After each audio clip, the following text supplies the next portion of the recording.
안녕하세요. 바울은 셋집에서 계속 복음을 전파하고 있었습니다. 오늘 본문은 사도행전 28장 23절에서 31절입니다. 23절. 그들이 바울을 만날 날짜를 정하고 많은 사람들이 그의 숙소로 찾아왔습니다. 그는 아침부터 저녁까지 그들에게 하나님 나라에 대해 증언했고 모세의 율법과 예언서들로부터 예수에 관해 설득시키려고 했습니다. 증언했다는 단어는 어떤 사실이나 의미를 사람들이 눈에 보고 손에 만질 수 있을 만큼 명확히 풀어 설명하는 것을 말합니다. 바울이 유대인들에게 구약 성경을 가지고 복음을 상세히 설명했음을 알 수 있습니다. 그의 강론 주제는 하나님 나라와 예수였습니다. 그는 분명히 예수 그리스도의 복음이 구약의 역사와 예언의 완성임을 보여주려고 애썼을 것입니다. 설득시키다는 믿게 하다는 뜻입니다. 다음 절에 믿었다는 단어와 같은 단어입니다. 24절. 어떤 사람들은 바울의 말을 믿었지만 믿지 않는 사람들도 있었습니다. 각 동사를 시제로 살펴보면 설복당하여 믿기 시작한 사람도 있었고 계속 불신한 사람도 있었다는 뜻입니다. 다음에 바울의 반응을 볼 때 대체로 믿지 아니한 사람들이 더 많아 기대만큼의 성과를 거두지 못한 것으로 추측합니다. 25절. 그들이 서로 의견이 엇갈린 채 떠나려 하자 바울이 한마디 덧붙였습니다.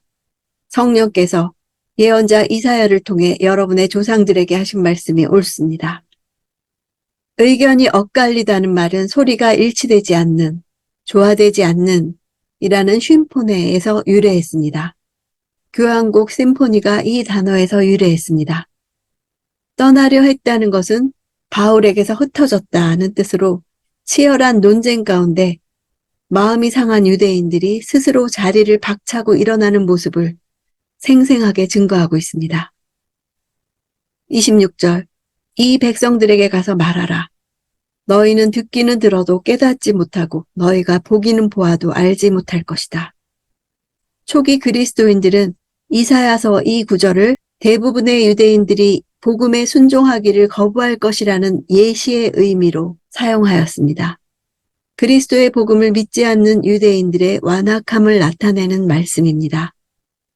이사야가 선지자로 소명받는 장면에서 하나님은 그에게 백성들로부터 호의적인 반응을 기대하지 말라고 주의를 주셨던 것입니다.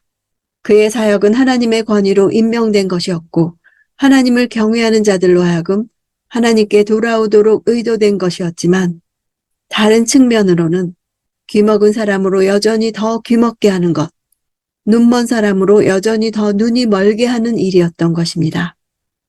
즉 동일한 말씀을 들어도 하나님을 경외하는 자들은 그 말씀을 받아들이지만 마음이 강팍하고 완악한 자들은 그 말씀을 무시한다는 것입니다.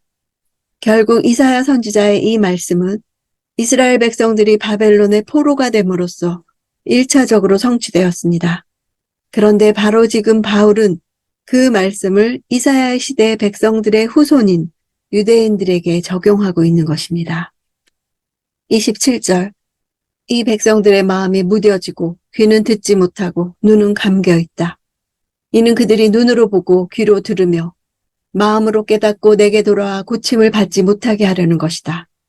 마음이 무뎌지다에서 무뎌지다 하는 단어는 두껍게 만들다, 살찌게 하다, 기름지게 하다는 뜻입니다. 수동태로 쓰인 것은 하나님의 유기하시는 심판을 뜻합니다. 하나님이 유기, 즉 버리시는 데에는 사람들 자신이 먼저 하나님에 대해 거부하는 것입니다. 28절. 그러므로 여러분은 하나님의 구원이 이방 사람들에게로 갔다는 것을 알아야 합니다. 그들은 듣게 될 것입니다.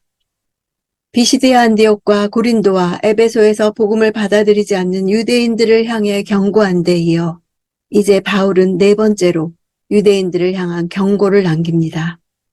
유대인들은 그리스도의 복음을 듣지 않을 것이다. 이방인들은 반드시 들을 것이라고 대조합니다. 한쪽의 거부가 다른 한쪽에게는 감당할 수 없는 희망이 되고 있습니다. 30절.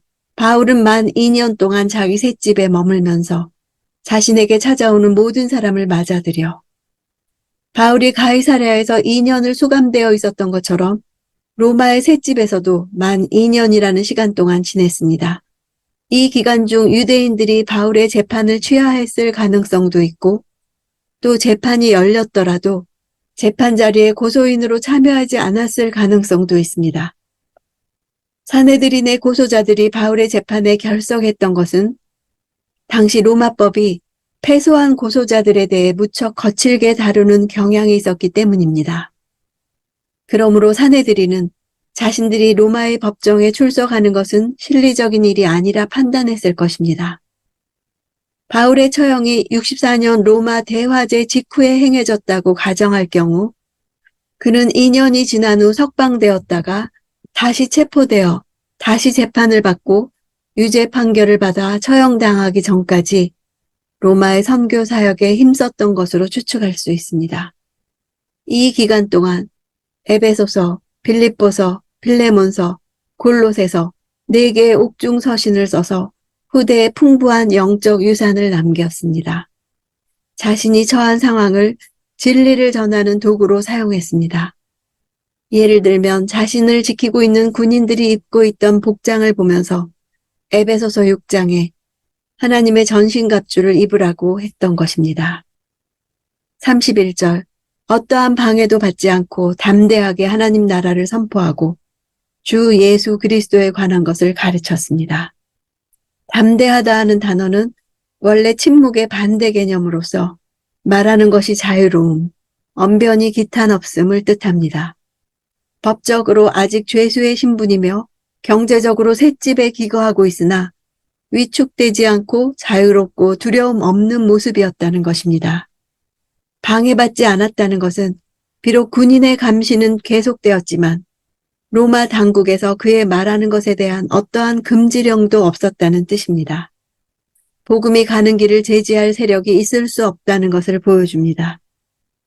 사도행전의 마지막 부분은 로마의 그리스도인들의 상황이나 바울의 가이사 앞에서의 재판과 바울의 죽음에 대해 일체 언급이 없습니다. 다만 누가는 바울의 예를 통해 모든 세대의 그리스도인들이 해야 할 사역의 모델을 보여주면서 끝을 맺고 있습니다. 바울이 하나님 나라와 예수에 대해 전할 때 2가지 반응이 나타났습니다. 이것이 영적인 현실입니다. 마음을 둔하게 하고의 둔하다는 기름지게 하다, 살찌게 하다는 뜻입니다. 마음이 두꺼운 기름으로 덮여 있다면 이미 바른 지각 능력이 없어진 것입니다. 내가 어느새 영적으로 무뎌졌는가? 마음이 기름졌는가? 그래서 말씀이 들어오지 않고 말씀에 대한 감격이 사라지고 회개하지 않고 하나님 나라와 예수에 대해 마음이 뜨거워지지 않는가? 살펴보아야 합니다. 우리는 타이틀이 중요하고 사이즈가 중요하고 눈에 보이는 것이 중요합니다. 그러나 엄청난 복음이 세계의 수도인 로마에서 전해지는데 셋집에서 이루어졌습니다. 이 복음이 로마를 뒤집어버려 로마가 하루아침에 기독교 국가로 뒤집힌 것입니다. 이것이 복음이고 사도행전입니다. 셋집같이 이름도 없는 나에게 온 복음이 나를 뒤집어 엎고 누룩처럼 퍼져나가 내 주위의 사람을 뒤집어 엎을 것입니다. 우리는 이 시대에 사도행전 29장의 삶을 산다고 말합니다. 사도행전은 끝나지 않았습니다. 오늘도 내게서 계속되고 있습니다.